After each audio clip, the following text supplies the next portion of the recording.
Halo semua, kembali again dengan saya. Gimana kabarnya? Masih suka main pakong? Semoga kalian sehat-sehat selalu ya. Kali ini saya akan merangkum sebuah film menarik tentang perjudian, yang berjudul The Card Counter tahun 2021, sebuah film yang sangat menarik untuk Anda semua yang suka bermain judi. Penasaran? Daripada banyak bergurau bacot gak jelas, langsung saja siapkan pose Anda yang nyaman untuk mendengarkan saya mendesah sampai akhir, dan ngecrot.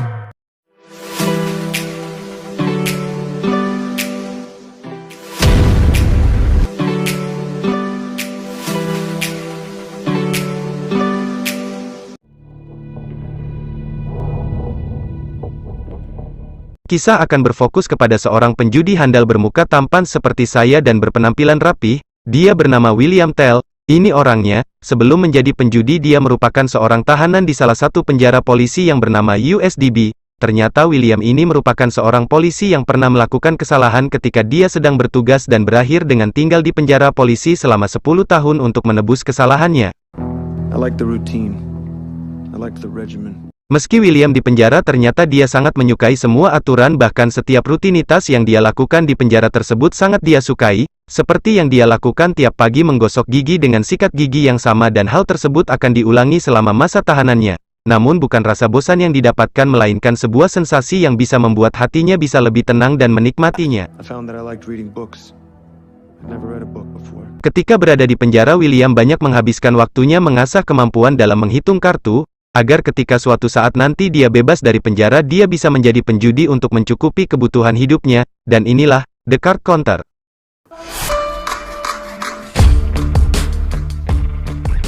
Singkat cerita, William yang sudah terbebas dari penjara pun terlihat sedang bermain poker di salah satu meja di sebuah kasino, dan tanpa perlawanan berarti dia pun berhasil memenangkan ratusan dolar dan memutuskan untuk berhenti setelah mendapatkan uang yang lebih dari cukup untuk biaya hidupnya selama beberapa hari.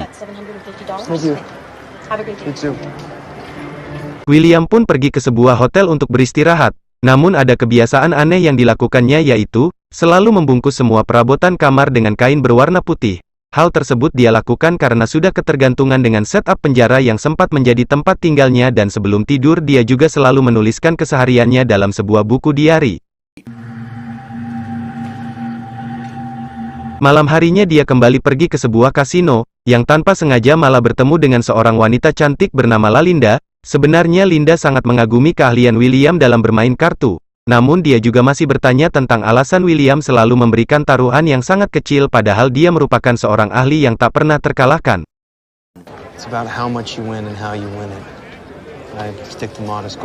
Lalinda pun menawarkan sebuah suntikan modal agar William dapat bermain di meja yang lebih besar. Akan tetapi William selalu menolaknya yang ditawarkan oleh Linda, karena ternyata tujuan William bermain poker adalah hanya untuk menghabiskan waktu semata. Mendengar hal tersebut, Lalinda lantas mengajak William untuk bermain kartu bersamanya, hingga akhirnya William pun menerima ajakan dari Lalinda, dan tanpa mendapatkan kesulitan William berhasil mengalahkan wanita itu dengan cukup telak. Setibanya di hotel, William langsung menceritakan ke dalam buku diarinya bahwa dia tidak akan berhutang karena itu merupakan suatu hal yang tidak baik. Dia juga bercerita bahwa dirinya mempunyai sebuah beban moral yang telah dia bawa dari masa lalu, dan itu cukup menyiksanya, ditambah dengan penyesalan tak berujung karena dirinya sendiri tak tahu apakah bisa menyelesaikan masalah tersebut atau tidak. Singkat cerita, beberapa jam kemudian, setelah dia bangun dari tidurnya yang cuman sebentar dan tidak bisa tidur lagi, William memutuskan untuk pergi lagi ke kasino yang secara kebetulan di sana sedang mengadakan sebuah seminar tentang aplikasi penegak hukum yang dibawakan oleh ex-mayor bernama Ali. Karena merasa bosan dengan penjelasan Ali, William pun memutuskan untuk keluar dari sana. Namun ketika beberapa langkah dia dari kursinya, William langsung ditahan oleh seorang anak bernama Cirik. Dia bertanya kepada William tentang ingatannya terhadap Ali, dan dia juga memberikan kartu teleponnya jika suatu saat William membutuhkannya dia bisa menghubungi Cirik kapan saja. Lalu setelah menerima kartu tersebut, dia pun pulang dan kembali melanjutkan istirahatnya. Namun saat William sedang istirahat di kamarnya, dia kembali dihantui dengan mimpi buruknya ketika dia masih berada di dalam penjara. Karena tidak bisa tidur, William memutuskan untuk pergi ke hotel yang ditempati oleh Cirik dan langsung meneleponnya. Setelah mereka bertemu, Cirik langsung bercerita bahwa dia mengenal William dengan cukup baik. Dia juga tahu bahwa William terjerat sebuah kasus sehingga mengharuskan dirinya di penjara. dan mendengar hal tersebut William mulai bertanya tentang maksud dan tujuan Cirik melibatkannya dalam semua ini. And how am I involved in this? Ternyata semua berawal ketika ayah Cirik yang bekerja di kepolisian bernama Gordon, namun tiba-tiba dia diberhentikan secara tidak hormat setelah dikambing hitamkan oleh atasannya yang tiada lain adalah Ali, dan pasca pemecatan itu ayahnya sering mabok-mabokkan dan mulai menghajar anak dan istrinya, karena merasa frustasi ibu Cirik pun meninggalkan ayah dan dirinya sehingga membuat Cirik menjadi objek untuk dihajar oleh sang ayah namun tidak berselang lama ayahnya pun memutuskan untuk bunuh diri, dan dari sana Cirik menyalahkan segala sesuatu yang telah terjadi kepada Ali, yang kemudian mengajak William untuk menangkap, membunuh dan menyiksanya sebagai bentuk balas dendam atas apa yang terjadi di masa lalu. Akan tetapi William langsung menolak dengan tegas dan langsung pergi meninggalkan Cirik saat itu juga. Capture him, torture him, and kill him. No, I'm not. Keesokan harinya, William kembali menghubungi Cirik untuk mengajaknya ikut dalam perjalanan panjangnya, dan tanpa berpikir panjang akhirnya Cirik pun menyetujui untuk ikut dalam perjalanan tersebut. Alright, let's get your shit together. Get on the road. Singkat cerita, mereka pun tiba di sebuah kasino. William memberikan sedikit uang kepada Cirik untuk bermain judi QQ sedangkan William pergi ke tempat lain untuk bermain poker atau black card, dan William pun menghubungi Lalinda untuk menanyakan kembali tawarannya terkait pendanaan yang akan dia dapatkan untuk bermain judi. Might be interested in what you were talking about. Dan tidak berselang lama, akhirnya Lalinda pun datang ke tempat William yang kemudian dia langsung diperkenalkan kepada Cirik. Setelah acara perkenalan selesai William meminta Cirik untuk meninggalkan mereka berdua, dan di sana William berkata kepada Lalinda untuk mempersiapkan pendanaan karena mungkin dirinya akan membutuhkan tabungan yang cukup besar. I built my nest egg. I bail. I wish I could believe that. Keesokan harinya, di sebuah kafe William mengajarkan Cirik beberapa trik dalam bermain poker. Terlihat Cirik sangat mengagumi skill yang dimiliki oleh William dalam bermain poker, dan di tengah perbincangan William menanyakan perkembangan tentang rencana pembunuhan Ali kepada Cirik. This plan you have. William kembali menanyakan rencana apa yang akan dilakukannya untuk menghadapi Ali. Namun setelah mendengar rencana sederhana dari Cirik, William pun memintanya untuk berhenti, karena menurutnya hal itu tidak ada direncanakan dengan matang dan akan sangat beresiko besar untuk dirinya. This isn't very well thought out. Singkat cerita, turnamen poker pun dimulai. Meski mendapat lawan yang sangat berat seperti Tuan Stephen Chow, tapi dia berhasil membawa beberapa ribu dolar yang dia dapatkan dari meja judinya, dan setelah permainan selesai dia pun membagi uang yang dia dapatkan dengan Lalinda sebagaimana yang telah mereka sepakati di awal. See you down the road, Lalinda.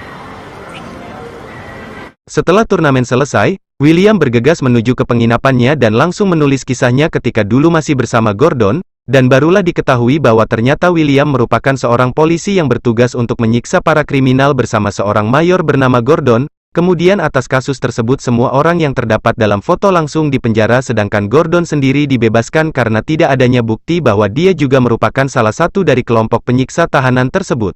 I heard he was working in Cairo. Siangnya, William mengajak Cirik untuk singgah ke sebuah penjara militer atau bisa dikatakan merupakan tempat tinggalnya selama 10 tahun lebih. Namun ketika hendak masuk ke dalam, Cirik menolak untuk ikut karena takut William akan memenjarakannya. Shit, man, I mean, you walk in there and those doors close behind you, that's fucking it. Selesai dari penjara, Cirik memperlihatkan sebuah aplikasi bernama Google Earth kepada William yang tentunya mungkin akan membuat William terkagum-kagum, karena aplikasi tersebut dapat memperlihatkan lokasi rumah Ali berikut dengan gambarnya. Still got him on the brain. Singkat cerita beberapa hari kemudian, William kembali mengikuti turnamen di sebuah kota yang berbeda. Dia memulainya dari babak penyisihan dengan peserta yang sangat banyak namun dia tidak pernah menemukan hambatan yang berarti di sana.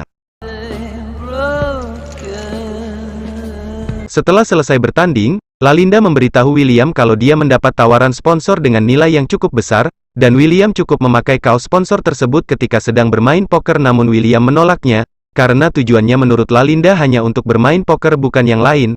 William juga mengatakan bahwa tujuan dia sebenarnya adalah untuk mengumpulkan uang demi membantu Cirik melunasi hutang finansialnya. Mendengar hal tersebut Lalinda hanya bisa mendukung keputusan William yang sangat mulia tersebut.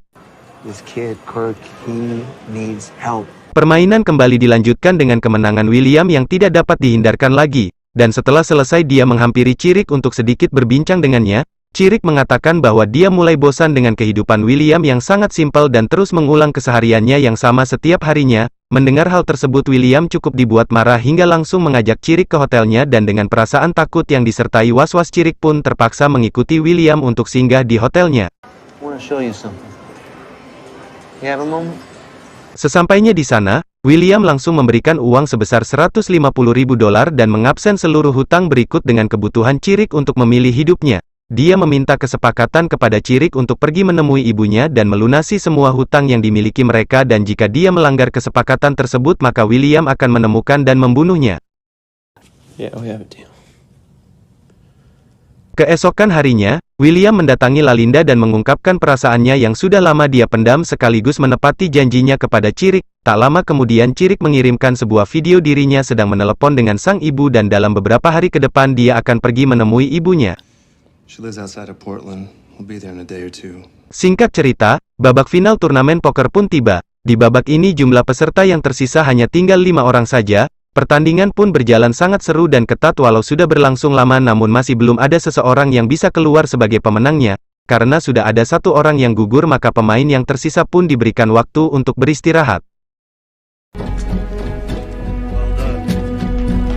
Saat istirahat, William menerima sebuah pesan dari seseorang, dan betapa terkejutnya dia ketika mengetahui bahwa pesan itu berasal dari Cirik yang sedang berada di depan rumah Ali.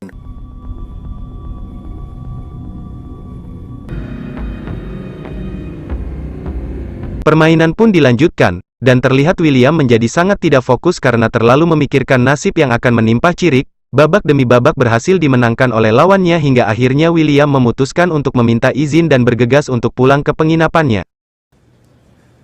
I need a minute. Kekhawatiran William pun bertambah setelah melihat berita bahwa Ali berhasil menembak mati orang yang mencoba membunuhnya, yang tiada lain adalah Cirik. William pun memutuskan untuk mendatangi rumah Ali dan memberanikan diri untuk menuntut balas atas kejadian di masa lalu dan kematian anak didik kesayangannya. Saat Ali memasuki rumah, dia sangat terkejut ketika melihat William sedang duduk di kursi rumahnya. Dia kembali mengingatkan Ali bahwa dirinya merupakan prajurit yang harus mendekam di penjara karena dikambing hitamkan oleh Ali, dan dia meminta agar Ali mau bertanggung jawab atas pembunuhan yang dilakukannya terhadap Cirik. We are going to go into the next room. Meski William memegang senjata, William memutuskan untuk membawa Ali ke sebuah ruangan, karena ingin agar masalah ini diselesaikan dengan cara jantan dan salah satu dari mereka harus mati. Akhirnya William pun berhasil membunuh Ali, orang yang selama ini menghancurkan karirnya di kepolisian. Kemudian dia langsung menyerahkan dirinya ke polisi agar langsung ditangkap dan dijatuhi hukuman sesuai dengan hukum yang berlaku untuk seorang pembunuh. Di akhir cerita, Lalinda datang untuk menemui William di penjara, dan dia sangat sedih ketika melihat William harus kembali menjadi seorang tahanan. Tamat. Ending yang cukup ngecrot.